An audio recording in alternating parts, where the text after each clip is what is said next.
Here I am at the other side of the Swampwalk. This is, the last board you're looking at right here is the last board we put on. Now this construction project took place about 5 or 6 weeks ago. It was in the end of May. I think it was the third week in May.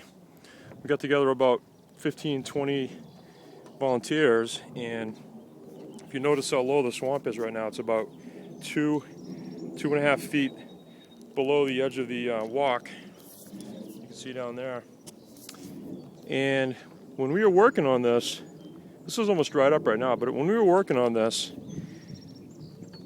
the water was about 15 inches below the framing of the swamp walk. So it's dried up considerably, but when we were working here, we were literally up to our chest in water. I had waders on, hip waders, chest waders, whatever you want to call them, and I was up to my chest in water for 3 days straight, putting these supports for the system in. And when I put the supports in, I had a team of volunteers behind me that were screwing down all this decking. A lot of pieces here. There's several hundred pieces of pressure-treated decking that had to go down, so it was a nice little effort. As you can see, this is the beginning.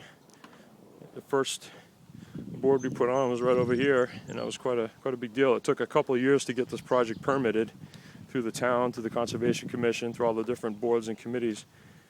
Literally took a couple of years. A gentleman by the name of George Saluto headed up this project. It was a vision he had.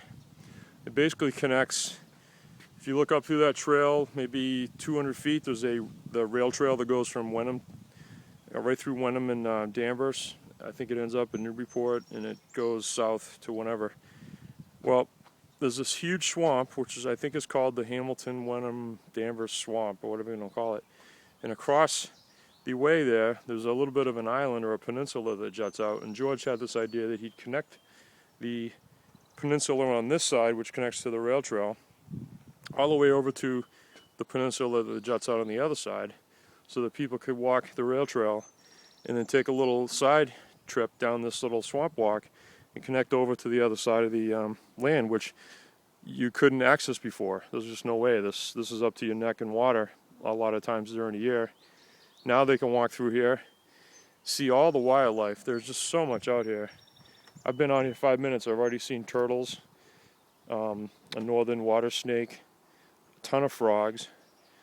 It's loaded with red-winged blackbirds and all sorts of songbirds. You can hear them all around you.